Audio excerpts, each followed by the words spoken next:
ठीक है भाई, तो क्वेश्चन नंबर 7 तक मैंने करा दिया। 7 तक अगर किसी बच्चे को भी डाउट है तो मुझे अभी बता दीजिए, ताकि हम वो डाउट पे तरफ पिकअप कर लें।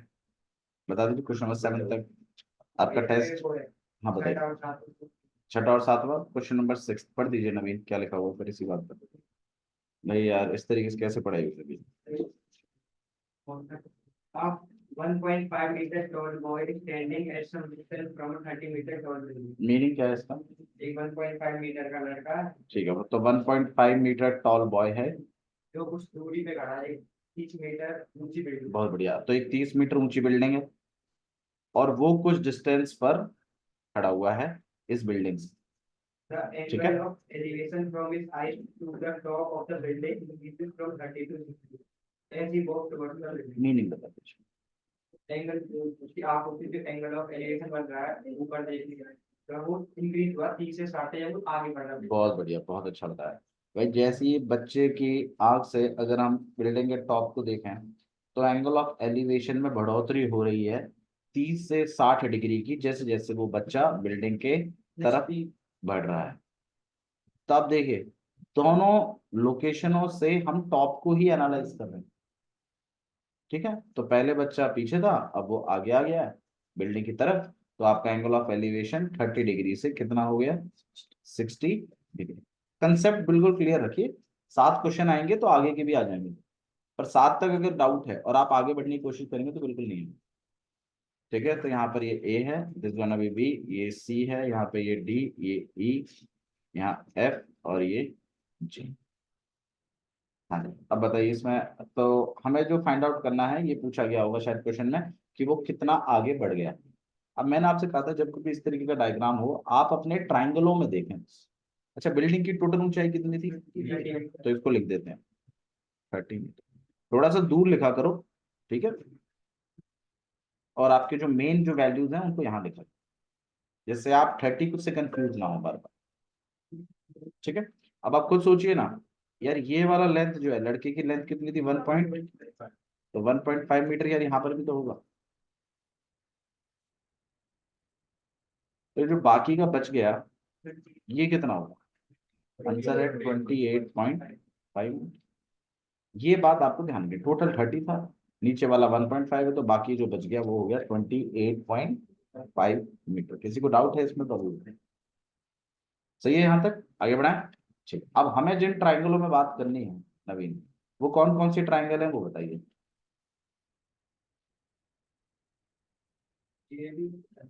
जी, ए, बी, एक तो ये छोटा वाला ट्राइंगल, और एफ ए जी, बहुत ही गलत है भाई। एफ ए जी तो कोई राइट एंगल ट्राइंगल है ही नहीं भाई। एफ ए बी है राइट एंगल।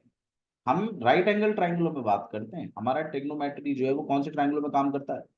Right angle. तो एक तो ये ट्राइंगल होगा नवीन, ये वाला, और एक ये पूरा होगा। ये छोटा वाला जो इस तरफ बन रहा है ये राइट एंगल ट्राइंगल नहीं। देख लीजिए ना, कहाँ है राइट एंगल ट्राइंगल? ये राइट एंगल ट्राइंगल लगी नहीं रहा। ठीक है, तो एक तो छोटा वाला है और एक ये पूरा। ठीक है, अब आपसे पूछा कितना वो मीटर आगे आया, तो मैं एक काम करता हूँ, मैं इसको क्या मान लेता हूँ? एक्स। अच्छा, कितने ट्राइंगल है तो कितने वेरिएबल होने चाहिए? आंसर है 2।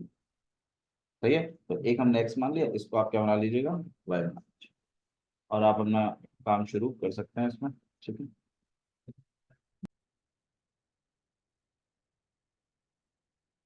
ठीक है, तो यहाँ पे इस तरीके से हो गया। तो 2 ट्राइंगल्स आपके पास, तो ऊपर वालों में बात करनी है। अब आप बताइए कौन सा वाला टाइप हुआ, फर्स्ट है कि सेकंड है या थर्ड है? क्यों सेकंड क्यों? दो ट्राइंगल है, 2 वेरिएबल है, तो वो तो थर्ड में भी होते हैं ऋषभ। नहीं भैया, दो वेरिएबल एक ही ट्रायंगल में होते हैं। तो दोनों केसों में दो दो वेरिएबल ही मिसिंग होते हैं। तो अगर मैं छोटा वाला ट्राइंगल देखूं तो इसमें एक ही वेरिएबल मिसिंग है, जबकि अगर ये टाइप 3 होता तो छोटे वाले में ही कितने वेरिएबल मिसिंग होते? 2। और बड़े वाले में भी कितने मिसिंग होते? 2। लेकिन टाइप 2 में छोटे वाले में तो एक मिसिंग होता है और बड़े वाले में 2। तो ये कौन सा टाइप है? आंसर है टाइप सेकंड। टाइप सेकंड है, तो भाई चलिए इक्वेशन बनाते हैं। तो क्या लिखूं यहाँ पे सबसे पहले?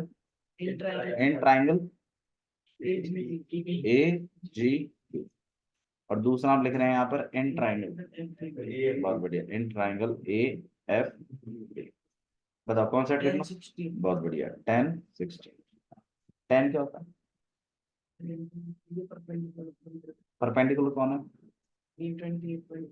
बहुत बढ़िया, ए बी और जी बी है ना, तो यहाँ पर आपके पास ए बी आ जाएगा और यहाँ पर क्या आ जाएगा, जी।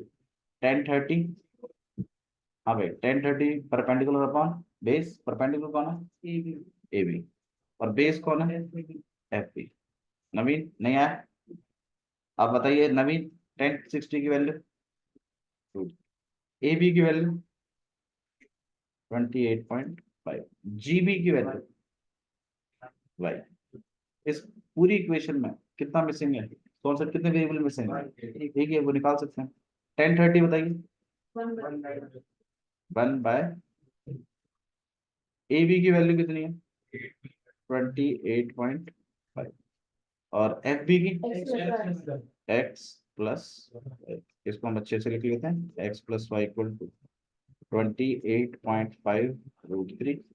यहाँ पर अगर हम देखें तो क्रॉस मल्टीप्लाई करेंगे तो √3y इक्वल टू में 28.5। अब बताओ नवीन कैसे सॉल्व करना चाहिए, पहले तो y की वैल्यू कैलकुलेट करनी चाहिए हमें, y को मैं अकेला कर रहा हूँ, यहाँ पर आ जाएगा 28.5 अपॉन में √3।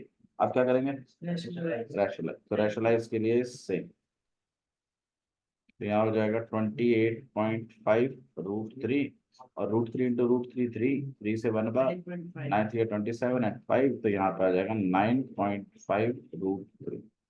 मीटर लगाने की कोई जरूरत नहीं है, बच्चे मेरे कहने के बावजूद यहाँ मीटर लगा रहे हैं, मैंने आपको मना किया हो, हैंस के बाद लगेगा मीटर, आपकी आदत बनेगी बार बार हैंस लगने की, अगर आप यहीं मीटर लगा दोगे ना तो आपको जरूरत फील नहीं होगी, यहाँ नहीं लगाओगे तो आपको लगेगा कि यार मीटर तो लगाया नहीं, अच्छा हाँ भैया ने बताया हैंस में, एक एक हम, अगर मान लो सच बता रहा हूँ मैं, अगर तनिष ने अगर थोड़ा सा भी अगर उसमें ध्यान दिया होता तो वो वहां वो नंबर कटता नहीं, अगर हाइट ऑफ द ट्री की बात हो रही हो, अगर तूने सोचा हो तो मतलब हैंस भी लिखा है उसमें, लिखा है ना, तो तूने इसमें सोचा नहीं कि हाइट ऑफ द ट्री के लिए जो गिरा हुआ पार्ट है वो भी निकालना पड़ेगा, जो रिमेनिंग पार्ट है वो भी, दोनों को प्लस करके हाइट ऑफ द ट्री बन गया। चलो कोई बात नहीं, तो ये आपके पास क्या निकल के आ गया, वाई, इस वाई को हम इसमें प्लेस करेंगे, तो पुट y इक्वल टू 9.5 √3 इसके अंदर, तो x तो है ही, यहाँ पे आ जाएगा 9.5 √3, यहाँ हो जाएगा 28.5, तो x को अकेला कर दिया, 28.5 √3 माइनस 9.5 √3, 28.5 कितना आ जाएगा भाई, 19 √3, ये x निकल के आ गया। अब आपको हैंस लिखना है, तो hence the distance covered, hence distance covered 19 √3, सुनना है, ऐसा हमें कुछ काम करके दिखाना है उनको। चलिए नेक्स्ट क्वेश्चन, क्वेश्चन नंबर 7 पढ़ो भाई नवीन, क्वेश्चन नंबर 7 में क्या है, The angle of elevation of the bottom and the top of a transmission tower face at the top of the elevation are 45 degrees. Meaning बताइए, एक पॉइंट डायग्राम एक point है ground पे, बहुत बढ़िया, angle of elevation at top of bottom or top का from a tower. पता नवीन English और हिंदी में क्या फर्क है, इंग्लिश और हिंदी लैंग्वेज दोनों अलग अलग हैं, हिंदी इंग्लिश का कोई ताल्लुकात आपस में कुछ खास है नहीं, लेकिन जब कभी भी हम इसमें कन्वर्शंस करते हैं, हिंदी को इंग्लिश में बोलना, इंग्लिश को हिंदी में बोलना, तो वर्ड टू वर्ड नहीं करते, शब्द शब्द का नहीं कर सकते ट्रांसलेशन, सेंटेंस का सेंटेंस में ट्रांसलेशन, समझ में आया? ठीक है, मैं आपसे ये कहना चाहता हूँ कि वर्ड टू वर्ड ट्रांसलेट मत करिए, मीनिंग नहीं बनेगा।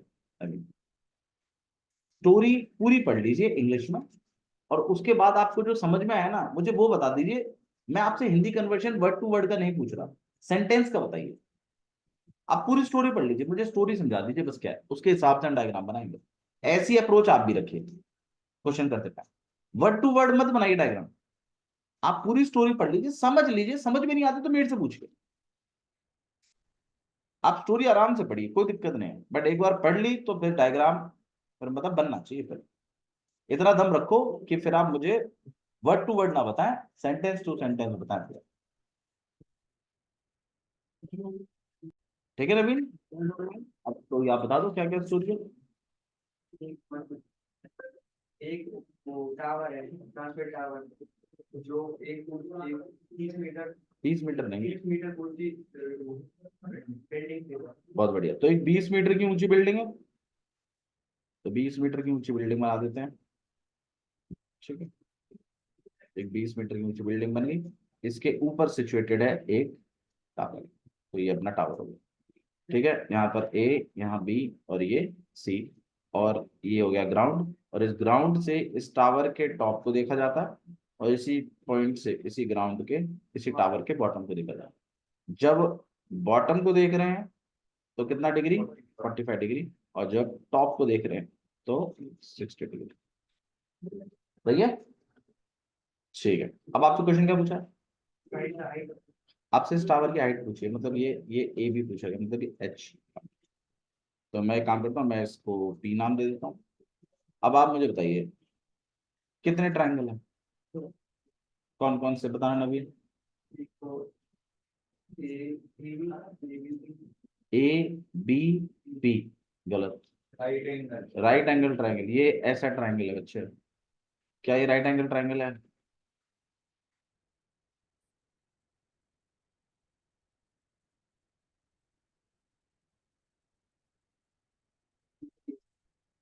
एक तो ए सी पी है, ये जो बड़ा वाला है ये तो सही है भाई, राइट एंगल ट्रायंगल है, देखिए ना ये पूरा ए सी पी, हाँ ये तो राइट एंगल ट्रायंगल, ए सी, और एक है आपके पास बी सी, ये वाला, ये वाला नहीं, ये कोई ट्रायंगल नहीं, ये राइट एंगल ट्रायंगल तो है लेकिन राइट एंगल ही, और हमें जिन ट्रायंगलों में डील करनी है वो राइट एंगल ट्रायंगल ही होने चाहिए, क्योंकि ट्रिग्नोमेट्री काम ही कौन से ट्रायंगलों पे करता है, राइट एंगल ट्रायंगल। अब मुझे एक बता दीजिए, तो ये जो नीचे वाली साइड है ये दोनों में आ रही है, वैसे तो एक काम करते हैं इसको एक अल्फाबेट दे देते हैं X। लेकिन यार हाइपोटेन्यूज को नहीं देते अल्फाबेट, हम नहीं देते उसको, तब देते हैं जब वो एक्चुअल में पूछा गया है, तो हम उसको एक अल्फाबेट मान के हम उसको कर लेते हैं। नॉर्मली बेस परपेंडिकुलर से लगभग 95% क्वेश्चन हो जाते हैं, 5% थोड़े से अलग केसेस हैं, वो हम जब आप एप्लीकेशन ट्रिग्नो में माहिर हो जाओगे ना, फिर मैं आपको सिखाऊंगी, देखो इन क्वेश्चन इनको भी करो। चलिए ठीक है, तो अब आप मुझे बता दीजिए कौन सा टाइप है। छोटे वाले ट्राइंगल में देखिए कितने वेरिएबल मिसिंग है, छोटे वाले में कितने मिसिंग है, एक। बड़े वाले में कितने मिसिंग है, दो, एच और एक्स दोनों है। तो कौन सा टाइप है, टाइप टू। अभी तक आपने टाइप थ्री किया नहीं है ना, लेवल वाइज हम चल रहे हैं, टाइप वन आपने कर लिया, टाइप टू कर लिया, टाइप थ्री में भी आप पहुंचे नहीं है। तो चलिए in triangle A C B, और दूसरा in triangle B C B.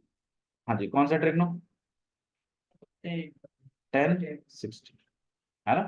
10 60 क्या हो जाएगा भाई, बताओ परपेंडिकुलर कौन है, हाँ साइड बता।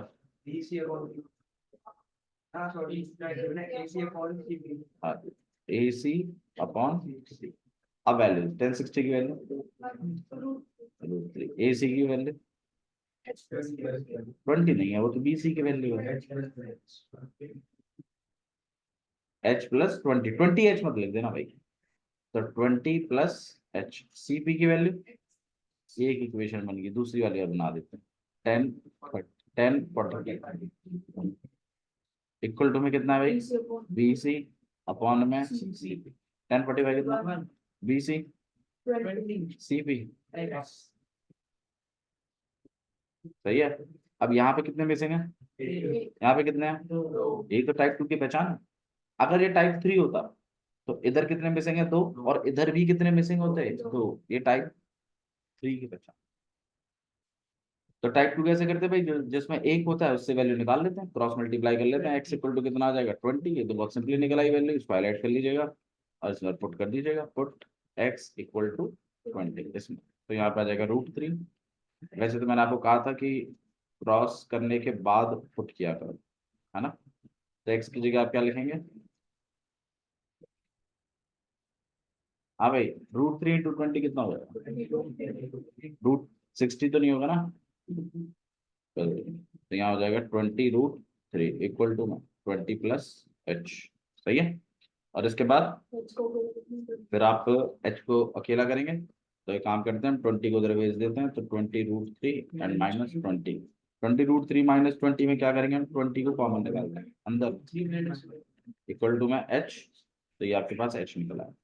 अब आपको क्या करना है, बस हेंस, तो हेंस ही तो पूछा था आपसे, तो मतलब height of the tower, hence height of tower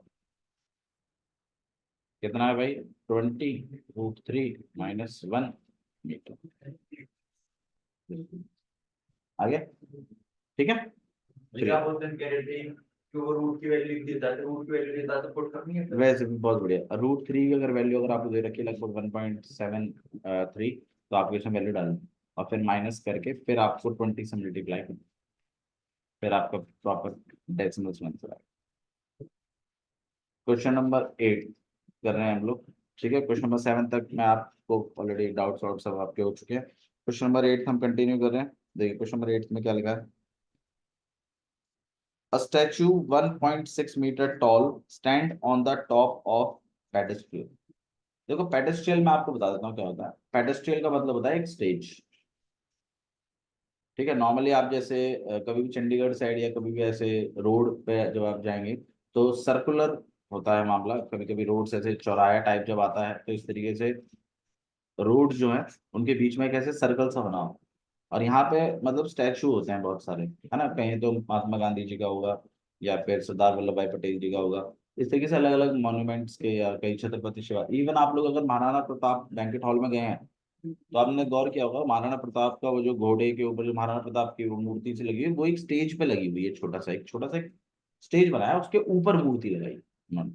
वो स्टेज क्यों होता है, बेसिकली वो स्टेज इसलिए होता है, उसे ही पेडेस्ट्रियल कहते हैं। स्टेज को क्या कहते हैं हम लोग, पेडेस्ट्रियल। तो वो बेसिकली स्टेज इसलिए होता है कि कोई मतलब बदमाश सा बच्चा है, छोटे बच्चे होते हैं वो, देखो वो किसी भी तरीके की कोई एक्टिंग बाजी ना हो जाए। मान लो कोई पूंछ पकड़ के घोड़े पे ही चढ़ गया बच्चे के, ठीक है, या गांधी जी है कोई लाठी से लटक गया, ठीक है। तो मतलब इस तरीके की कोई भी हरकत ना हो जो नहीं होनी चाहिए, ठीक है। तो इसीलिए वो एक स्टेज सा बनाते हैं, और वो लगभग मतलब एक बंदे की हाइट से प्लस होता है ऊपर। मतलब नॉर्मल बंदा भी जब तक हाथ ऊपर ना करे तब तक हाथ आएगा नहीं वो स्टेज। तो बच्चों की तो बात ही अलग, तो अब बड़े से उम्मीद नहीं होती कि वो कुछ ऐसा घटिया काम करेगा, ठीक है। तो इवन बैरिकेडिंग भी की जाती है उसके चारों, सड़कों पे तो और ही ज्यादा बेईमान लोग हैं, तो ऐसे बैरिकेडिंग, हाँ मतलब प्रॉपर करके, और फिर कहीं पता चला कि महात्मा गांधी हाथ में कैंपा गोला पकड़ा दी किसी ने, ठीक है, तो ऐसा कुछ काम ना हो इसके लिए, ठीक है। तो पेडेस्ट्रियल होता है तो मतलब इस तरीके से आपके पास क्या है, एक पेडेस्ट्रियल, और इसके ऊपर क्या है, एक स्टैचू है। अब आपको पेडेस्ट्रियल बनाने की जरूरत नहीं है, आपको समझना था इसलिए बताया मैंने। नॉर्मली आपने देखा होगा नेशनल फ्लैग जो हमारे होते हैं, वहां पर भी इस तरीके का एक स्टेज सा बनाते हैं वो पहले, ऐसे करके सीढ़ियां सी, है ना। और फिर मतलब इवन इसको भी पेडेस्ट्रियल कहते हैं। फिर यहाँ पे आपका नेशनल फ्लैग लगता है, ठीक है। तो ये जो स्टेज ये जो इन्होंने बनाया है, इसको भी पेडेस्ट्रियल कहते हैं, ठीक है। नॉर्मली मैं समझता हूँ आपको इसे ही पेडेस्ट्रियल कहते हैं। अब इसमें जो क्वेश्चन में जो डिमांड हुई है वो उस स्टेज की ऊपर है, तो उसको भी पेडेस्ट्रियल नाम उन्होंने दिया है। तो एक पेडेस्ट्रियल है, उसके ऊपर क्या है, एक स्टैचू है, ठीक है। और वो स्टैचू कितना बड़ा है, 1.6 मीटर। तो एक काम करते हैं, एक तो मैं पेडेस्ट्रियल मान लेता हूँ, तो ये आपका हो गया ए से लेकर बी तक पेडेस्ट्रियल, और इसके ऊपर क्या हो गया, 1.6 मीटर टॉल स्टैचू, इसको हम सी, ठीक है। तो ये 1.6 मीटर टॉल स्टैचू, तो ए से लेकर सी तक तो 1.6 है, और ए से लेकर बी तक मुझे पता नहीं है, लेकिन ये पेडेस्ट्रियल, पेडेस्ट्रियल प्रॉपर बनाने की जरूरत नहीं है, आप ऐसी लाइन खींच दीजिए हम समझ जाते हैं, ठीक है। उधर ड्राइंग नहीं दिखाना, मैं बस ये समझाना चाहता हूँ मैथ्स। ब्रैकेट में लिखना है। नहीं नहीं कुछ नहीं, कोई दिक्कत नहीं है। आगे देखिए क्या चीज बोली है, तो एक स्टैचू है जो कि 1.6 मीटर टॉल है, वो एक पेडेस्ट्रियल के ऊपर स्थित है, उसके टॉप पर। From a point on the ground the angle of elevation of the top of the statue is 60 degree. क्या मतलब है इस बात का भाई, ग्राउंड के पॉइंट से एंगल ऑफ एलिवेशन बन रहा है किसका, टॉप ऑफ द स्टैचू। देखो मैं वर्ड टू वर्ड कन्वर्ट नहीं कर रहा हूं, वर्ड टू वर्ड कन्वर्ट करोगे तो जिंदगी में कभी इंग्लिश से हिंदी नहीं बना पाओगे। आप पूरा सेंटेंस पढ़ लीजिए, जो आपको समझ में आए वो बता दीजिए, ठीक है। तो ग्राउंड के एक पॉइंट से एंगल ऑफ एलिवेशन बनाया जा रहा है स्टैचू के टॉप पर, और वो एंगल ऑफ एलिवेशन कितने डिग्री का है, 60 डिग्री का। तो एक काम करते हैं भाई, ग्राउंड बना लेते हैं और इस पे एक पॉइंट बना देते हैं और टॉप ऑफ स्टैचू को ले जाते हैं, और कितना, 60 डिग्री। सही है, ओके, आगे वो समझ में मेरे ख्याल से। ठीक है, तो इस तरीके से आपने पॉइंट बना दिया और ये आपके पास 60 डिग्री का है। ठीक है, and from the same point the angle of elevation of the top of the pedestal is 45। अच्छा, टॉप ऑफ पेडेस्ट्रियल कौन सा पॉइंट दिखा रहा है, एंड टॉप ऑफ स्टैचू कौन दिखा रहा है, गलत, सी, सी पॉइंट दिखा रहा है टॉप ऑफ स्टैचू। अच्छा, बॉटम ऑफ स्टैचू कौन दिखा रहा है, bottom of statue top of pedestal कौन दिखा रहा है, ए। तो मतलब जो पेडेस्ट्रियल का टॉप है वो कहीं ना कहीं बॉटम स्टैचू का बॉटम भी है। तो उसने बोला है पेडेस्ट्रियल के टॉप को देख रहे हैं तो कितना डिग्री का एंगल बन रहा है, 45 डिग्री का। तो मतलब इसके लिए तो 45 डिग्री है और इसके लिए 60 डिग्री। सही है। अच्छा जी, अब इसमें आपसे मेरे ख्याल से पेडेस्ट्रियल की हाइट पूछी गई है, तो मान लीजिए ये आपसे पूछा गया, तो एक काम करते हैं, इसको एक्स मान लेते हैं। अब आप बता दीजिए कौन सा वाला टाइप है, सोच के बोलिए। नहीं, भी थर्ड है, दोनों एक ट्रायंगल दोनों में से। भाई छोटे वाले ट्रायंगल में कितने वेरिएबल मिसिंग, दो, एच और एक्स। बड़े वाले में पहला क्वेश्चन आया है, क्वेश्चन नंबर 8, टाइप, ठीक है, करेक्ट। तो आई करते हैं। तो सबसे पहले भाई यहाँ पर एक पी पॉइंट बना देते हैं। अब आप बताइए कौन कौन से ट्रायंगल है नवीन, सी बी पी, बहुत बढ़िया, in triangle C B P, और दूसरा बहुत बढ़िया एबीपी न्यूज, तो ए बी पी। हाँ भाई, सीबीपी में कौन सा ट्रिग्नो, 10। मैं बता 95% क्वेश्चन नंबर 10 ही लगता है। ठीक है, तो 10 सीबीपी हम बना रहे हैं 60, सीबीपी बड़ा वाला है। हाँ भाई, परपेंडिकुलर कौन है, सीबी, और हाइपोटेन्यूज कौन है, बेस, सभी। 10 60 की वैल्यू √3, सीबी की वैल्यू बस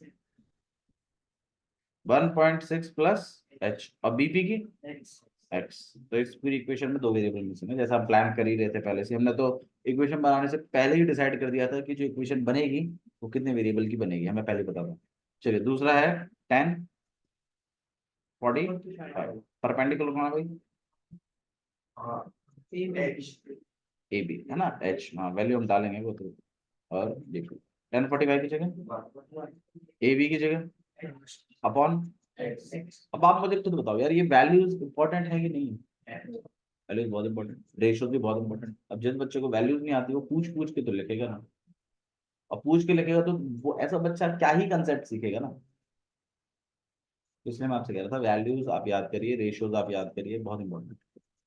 याद करने के बाद हम प्रैक्टिस इतनी करा देंगे कि आप भूलेंगे नहीं, लेकिन याद तो करना पड़ेगा एक बार।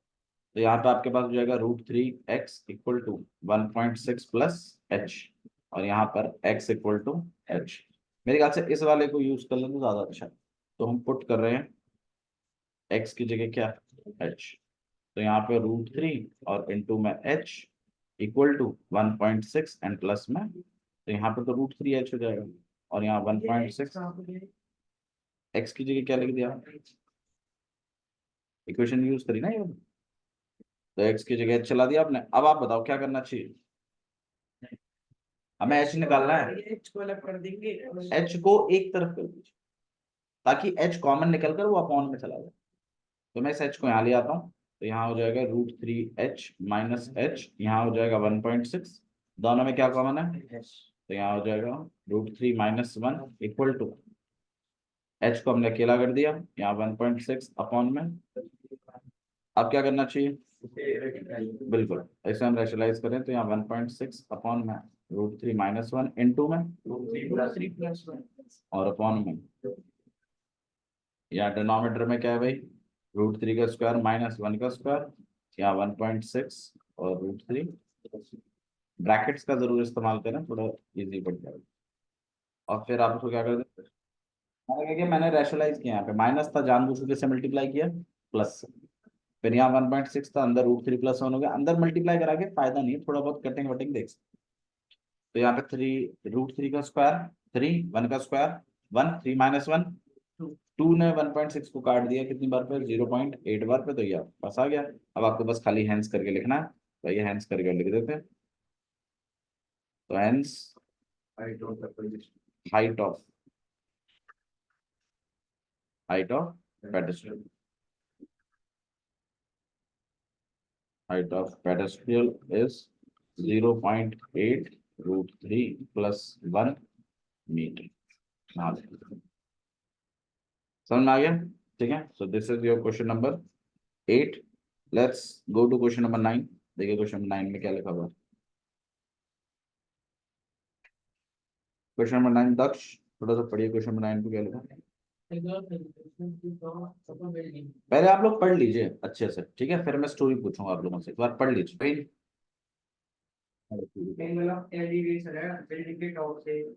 पहले पहले सुनो मेरी बात, स्टोरी में हमेशा पहले किरदारों के बारे में बताया जाता है। पहले आप ये बताइए डायग्राम में है क्या क्या चीज। अगर पॉइंट और बिल्डिंग है तो ऐसे बताइए कि भैया एक पॉइंट है और एक बिल्डिंग है, उस पॉइंट से बिल्डिंग के टॉप को देख रहे हैं, ऐसे करके। अगर बिल्डिंग और टावर है तो बिल्डिंग और टावर बताइए। बताइए वैसे बोलिए कि भैया एक बिल्डिंग है और एक टावर है, उस बिल्डिंग के बॉटम से उस टावर के टॉप को देखते हैं, उसके टॉप टावर के टॉप से बिल्डिंग के टॉप को, टावर के बॉटम से बिल्डिंग के टॉप को देखते हैं। ऐसे स्टोरी, मतलब पहले किरदारों का नाम बताइए, किरदार क्या क्या है बताइए। बिल्डिंग और टावर है, हाँ, अब बताइए क्या होता है। अच्छा वैसे सुनो एक चीज और बताता हूँ। बिल्डिंग और टावर होते हैं और एनसीईआरटी ये कहती है लगभग 98 क्वेश्चनों में, 98% क्वेश्चनों में, कि टावर बड़ा होगा और बिल्डिंग छोटी होगी। टावरों को ज्यादातर बड़ा माना गया है, बिल्डिंग को ज्यादातर छोटा माना गया है। लेकिन कुछ एक्सेप्शन, एक दो क्वेश्चन मैंने ऐसे देखे हैं जहां बिल्डिंग बड़ी हुई है और टावर छोटा। अगर हाइट मिली तो हमारी बनती है, हम टावर को बड़ा करेंगे। देखो उसके बारे में हम जज करेंगे, लेकिन मैं आपको जो बता रहा हूँ वो सुन लीजिए। टावर बड़ा होता है और बिल्डिंग छोटी होती है, जब तक क्वेश्चन में मेंशन ना हो अलग से कुछ। ठीक है, अब बताइए, तो एक बिल्डिंग है और एक टावर है, तो हम हमारे डिफॉल्ट के साथ चल रहे हैं कि बिल्डिंग छोटी होगी और टावर बड़ा होगा, ऐसा हम मान के चल रहे हैं, क्योंकि हम रफ डायग्राम बना रहे हैं, ये हमारा फेयर डायग्राम नहीं है। हाँ जी, अब बताइए क्या हुआ फिर। एक बार तो बिल्डिंग के टावर के फुट को देख रही है। कहाँ से? बिल्डिंग के पास है, बिल्डिंग के टॉप से टावर के फुट को देखा जा रहा है, या बिल्डिंग के फुट से टावर का टॉप देखा जा रहा है? सोच के बोलिए। बिल्डिंग क्या डिप्रेशन का कॉन्सेप्ट है यहाँ पर कहीं पर भी? एलिवेशन फिर एलिवेशन है तो ऊपर से क्यों देखोगे तुम नीचे की? टावर से बिल्डिंग फुट से टॉप को देखेंगे ना, तभी तो एलिवेशन बनेगा। दोनों ही केसों में मैं आपको बताता हूँ एलिवेशन बन रहा है, अगर आपने क्वेश्चन ठीक से पढ़ा है। ठीक है, तो ऊपर से नीचे नहीं देख रहे हैं, इसके बिल्डिंग के फुट से टावर के टॉप को देख रहे हैं, और टावर के टॉप से, टावर के फुट से बिल्डिंग के टॉप को देख, ये है कुछ। और ये आपका क्या हो गया, ग्राउंड। मेरी बात समझ में आई? अच्छा जी, चलो मैं आप ही लोगों से एक बात पूछता हूँ, एंगल ऑफ एलिवेशन किस में ज्यादा होगा, बिल्डिंग से टावर को देखने में कि टावर से बिल्डिंग को देखने में? बिल्डिंग से, क्योंकि वो ऊंचा है। अब आप क्वेश्चन देख लीजिए, आपके पास दो एंगल ऑफ एलिवेशन है, एक तो 60 है और एक शायद, अब आप बताइए 60 कहाँ बैठा। बिल्डिंग के फुट से टावर के टॉप को देख लो, तो यहाँ बनेगा आपके पास 60 और यहाँ बनेगा। लॉजिक समझ में आ रहा है? ठीक है, अच्छा जी, और क्या चीज पूछिए। बिल्डिंग की हाइट दे रखी है। अच्छा बिल्डिंग की हाइट दे रखी है, अरे वाह, कितनी है? ये 50 मीटर बिल्डिंग की हाइट आपको दे रखी है, टावर की तो नहीं दे रखी ना। टावर की 50 मीटर टावर दिया हुआ, और आपसे चाहे बिल्डिंग की हाइट, तो ये आपसे पूछा गया, नीचे वाली इसमें भी नहीं दे रखा, तो कहां पर इसको एक्स मान लो। अब आप बताइए कौन सा वाला, तो मैं अल्फाबेट देता हूँ, आप बताओ कौन सा वाला टाइप है। सेकंड कौन कौन से ट्रायंगल है? A B right angle triangle लिखेंगे भाई। और ABC बस तो एक तो भैया ये है नाम बताना, नाम नहीं पता तेरे को ट्रायंगल? बी, बी यहाँ पे क्या है? अरे बी सी डी ए आप चाहते हो मैं यहाँ पे नाम दूं? कौन से राइट एंगल ट्रायंगल है वो ये बताना। बी सी ABC और BBC एक तो ABC है ये वाला, अगर आपको चाहिए तो बोलो भी, वैसे तो हमारा मन नहीं था कलर करने का, बट चलो अगर आप चाहते हो तो कर दो। एक तो ये, और एक कौन सा है? अरे एक आपका, अरे उधर से खुल जाएगा वो नाम, कवर करना पड़ेगा। ये तो ये वाला triangle।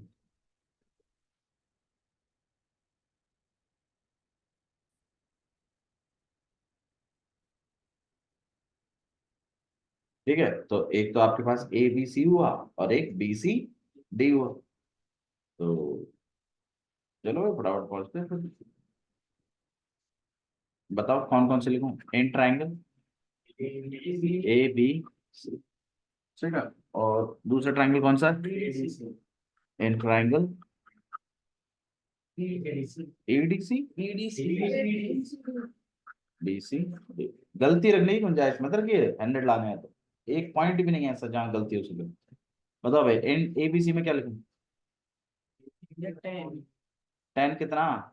30 यार ABC में 60 बता रहा है यार, इसे देख देख के परेशान हो जा रहा है। इस तरफ है थीटा भाई इसका, 10 30। परपेंडिकुलर कौन है? AB। बेस कौन है?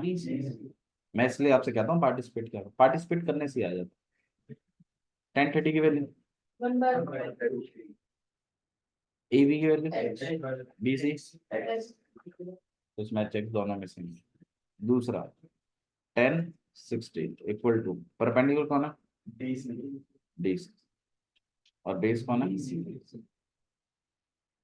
मैं देखो मैं मेन ट्रिग्नोस से कराता हूँ हमेशा, मेरी आदत है। बहुत सारे टीचर्स कॉट भी लगाएंगे इसमें, कॉसेट भी लगाएंगे, वो जब लगाएंगे तो ध्यान रखिएगा मतलब। लेकिन हाँ, एक बात मैं आपको यकीन दिलाता हूँ, वो हमेशा ऐसे जरूर लगाएंगे, बेस बेस और हाइपोटेन्यूस है तो, बेस और हाइपोटेन्यूस है तो वो कॉस लगा देंगे, और हाइपोटेन्यूस और बेस है तो वो सेक लगा देंगे। उनकी कोशिश ये रहती है कि जो मिसिंग है ना उसको मतलब ऊपर रखा जाए, वो ये फॉलो करते हैं। मेरे साथ ऐसा कुछ नहीं है, मैं तो मेन ट्रिग्नोस को फॉलो करता हूँ क्योंकि उनकी वैल्यू हमें सबसे ज्यादा अच्छे से याद होती है। कम से कम नहीं, गलत नहीं है, अगर आप ऐसे करेंगे तो गलत है, डोंट। टीचर भी आपकी गलत नहीं कर सकती है अनलेस वो इगोइस्ट ना हो। ठीक है, तो 10 60 आपके पास कितना हो जाएगा बताइए भाई? DC कितना है? 50 अपॉन में X। तो कौन सा टाइप थे? तो टाइप सेकंड में कैसे सॉल्व करते हैं? एक की वैल्यू निकाल देते हैं दूसरे में प्लेस करते हैं, तो बताओ किसकी वैल्यू निकालो, है ना? तो यहाँ पे आपके पास, और एक्स को मैंने अकेला कर दिया, यहाँ हो जाएगा 50 अपॉन। आप चाहें तो रैशनलाइज कर सकते हैं, ठीक है, रैशनलाइज भी कर सकते हैं, और वरना इसको प्लेस भी कर सकते हैं डायरेक्ट। हाँ भाई कितना हो जाएगा आपके पास? यहाँ पे हो जाएगा 50√3 और अपॉन में, तो दिस इज योर एक्स। इसको हम इसमें प्लेस कर रहे हैं, यहाँ पे हो जाएगा एक्स इक्वल टू में H√3। मैंने कहा था पहले सिंप्लीफाई कर लिया करो, पहले इधर उधर क्रॉस करके फिर वैल्यू प्लेस किया करो। तो पुट एक्स की जगह हम क्या रखें? 50√3 और अपॉन, इसमें प्लेस कर रहे हैं, तो 50√3 अपॉन में 3 इक्वल टू में H√3। से वैसे √3 ऐसे कैंसिल भी हो जाता है, जिन बच्चों को पता है ठीक है, जिन बच्चों को नहीं पता है वो H को अकेला कर दीजिए। तो यहाँ हो जाएगा 50√3 और अपॉन में 3√3, √3 से √3 कैंसिल, तो H की वैल्यू कितनी आ गई? 50 अपॉन में। हाइट आपसे पूछी गई है, height of building, height of building कितना है भाई? 50 अपॉन में 3, 3 so this was your question number 9। Question number 11 आप खुद कर सकते हैं, डायग्राम दिया हुआ है, पढ़ पढ़ा के। 11 आप खुद कर सकते हैं, 12 आप खुद कर सकते हैं, 13 आप खुद कर सकते हैं, 14 भी आप खुद कर सकते हैं। क्वेश्चन नंबर 10 का डायग्राम मैं बना देता हूँ आपके लिए। ठीक है, क्वेश्चन नंबर 10 पढ़ लीजिए, आपको 2 मिनट दे रहा हूँ, फटाफट रीडिंग करिए, फिर डायग्राम बनाते हैं।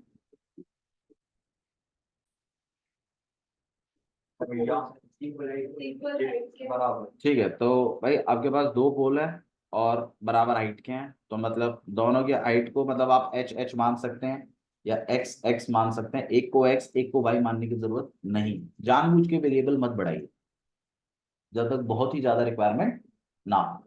हाँ जी, और मेरे ख्याल से जहां तक मुझे पता है इस केस में, तो एक रोड जा रही है, उसके दोनों तरफ पोल लगेंगे, तो इस तरीके से। और मान लीजिए ये रोड है, या ऐसे है ये रोड, या ये रोड है, ऐसे ये रोड आ गई सीधी, और एक पोल इधर है और एक पोल इधर, इस तरीके से। ऐसे नहीं है, रोडों पे पोल नहीं है, रोडों के बाजुओं में पोल और आमने सामने है। आप लोग अपने, ठीक है, तो आपके पास क्या है, 2 पोल हैं और जिनकी हाइट कैसी है, इक्वल है। तो भाई इधर अगर एच है तो इधर भी एच है, और एक रोड के दोनों तरफ ही खड़े हुए, तो मतलब इस तरीके से रोड निकल के जा रही है। ठीक है, इस तरीके से आपके पास रोड है और ये दोनों तरफ खड़े हुए हैं आपको। ठीक है, अच्छा जी, तो ये रोड की चौड़ाई है, सही है। तो रोड कितना चौड़ा दिया हुआ, 80 मीटर है। तो एक काम करते हैं, इधर ए, इधर बी, इधर सी और इधर डी बना लेते हैं। और टोटल कितना है ये, 80 मीटर। तो 80 मीटर का है ये टोटल। तो थोड़ा नीचे बनाया करो गैप रख के, ठीक है, जैसे आप एक्चुअल वैल्यूज को यहाँ लिख पाए और जो इनका यूज होता है इसमें। हाँ जी, अब बताइए क्या है स्टोरी में क्या हुआ है फिर उसके बाद। मेरे ख्याल से रोड पर खड़े होकर आप इन दोनों पोलों के टॉपों को देखते हैं और एंगल ऑफ एलिवेशन बनाते हैं।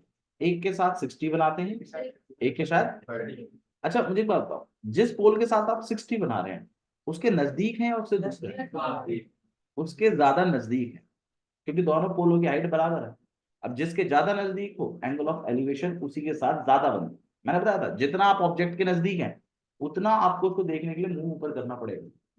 जैसे आप एक घर से बहुत दूर खड़े हैं तो आप बड़ी आराम से उस घर की छत को देख लेते हैं, मतलब टॉप को देख लेते हैं। लेकिन जैसे जैसे आप उस घर के नजदीक पहुंच जाते हैं आपको मुंडी ऊपर करनी पड़ती है। ठीक है, तो जिस पोल के साथ आप नजदीक हैं उसके साथ तो बनेगा 60 डिग्री। बच्चे इस डायग्राम में यही गलती करते हैं, वो पहली बात तो मिड पॉइंट पे बना देते हैं, जबकि मिड पॉइंट पे होता तो बराबर बराबर एंगल बनते। एक के साथ 60 है, एक के साथ 30 है, तो ऑब्वियस सी बात है 60 वाले को थोड़ा नजदीक बनाओ पोल के, और 30 वाले को थोड़ा सा दूर बनाइए, और वो डिस्टेंस दिखना चाहिए कि हाँ भाई दूर है। और यहाँ पर कितना बन रहा है, अब ये टोटल कितना है। तो एक काम करते हैं, इस वाले को तो मैं बना लेता हूँ एक्स, और ये इसको बना देता हूँ गलत। हमारी कोशिश होनी है 2 ही वेरिएबल का इस्तेमाल हो। अगर मैं इसको y बना लेता तो कितने वेरिएबल यूज हो जाते हैं, 3, एक x एक y और एक h। जब तक बहुत ही रिक्वायरमेंट ना हो 3 वेरिएबल मत चलाइए। टोटल आपको दिया हुआ था कितना, 80। हमने क्वाड्रेटिक जब किया तो मैंने बताया था, मान लीजिए एक बच्चा है उसके पास टोटल रुपए कितने हैं, 100 रुपए। ये बात आप जानते हैं। अगर एक पॉकेट में 30 है तो दूसरी में कितने हैं, 70। कैसे निकाला, भाई टोटल में से आपने पहले वाले को क्या करवा दिया, माइनस, ये तो किया आपने। अब इसी तरीके से हम कर रहे हैं, भाई टोटल डिस्टेंस कितना था, 80। एक तरफ का तुमने कितना माना, दूसरी तरफ का कितना हो जाएगा, 80। मैंने भी तो यही किया, मैंने एक एक्स मान लिया, दूसरा कितना मान लिया। अब मुझे बात बताओ कितने ट्रायंगल है, ठीक है, इस पॉइंट को मैं पी बना देता हूँ। तो ए सी पी और एक है पी डी बी। अब आपसे क्या क्या पूछा है, मेरे ख्याल से एक तो आपसे इस पॉइंट का फर्स्ट पोल से डिस्टेंस पूछा गया होगा, एक इस पॉइंट का सेकंड पोल से भी क्या पूछा गया होगा, और एक आपसे हाइट पूछी गई होगी। तो मतलब कहीं ना कहीं आपको एक्स भी निकालना है और कहीं ना कहीं, अच्छा वैसे कौन सा टाइप है, गलत, टाइप 3 है। पहले वाले ट्राइंगल में कितने वेरिएबल मिसिंग है, एच और एक्स। दूसरे वाले में कितने मिसिंग है, उसमें कौन से एक है, उसमें भी 80 - x चल रहा है, और दूसरे वाला कौन सा एच। कौन सा टाइप है? टाइप 3। मैं आपको थोड़ा सा सॉल्व कर देता हूँ फास्ट में, तो देखिएगा। पहले वाले में लगा रहे हैं 1060 इक्वल टू में कितना हो जाएगा, एच अपॉन में एक्स। दूसरे में क्या लगा रहे हैं, 1030 कितना हो जाएगा, एच अपॉन में 1060 की वैल्यू √3। यहाँ पे तो एच है, यहाँ एक्स। 1030 की वैल्यू एच अपॉन में 80 माइनस एक्स, 80 माइनस एक्स को इधर कर देते हैं, यहाँ हो जाएगा एच √3। यहाँ हो जाएगा आपके पास √3x। मेरे ख्याल से इसमें से इसको प्लेस कर देते हैं। यहाँ हो जाएगा 80 माइनस एक्स, एच की जगह क्या लिखोगे, और √3 तो है ही, √3 इंटू √3। इस माइनस एक्स को वहां भेज रहा हूँ मैं, 3x प्लस एक्स, यहाँ हो जाएगा 80, यहाँ हो जाएगा 80, 4 से आप काट दोगे कितना, 20x की वैल्यू कितनी आ गई, और h की वैल्यू कितनी हो जाएगी, 20√3। अब आपसे जो जो पूछा है उसकी बात कर देते हैं। एक तो आपसे distance from the first pole पूछा है, तो hence distance from first pole या पोल 1 या जो भी आप बोलो, फर्स्ट पोल भी लिख सकते हैं। हाँ भाई, वो तो x था ना, तो x कितना मतलब 20 मीटर। अच्छा जी, डिस्टेंस फ्रॉम सेकेंड पोल वो कितना था भाई, 80 माइनस एक्स था। तो 80 माइनस एक्स मतलब 80 माइनस 20 कितना।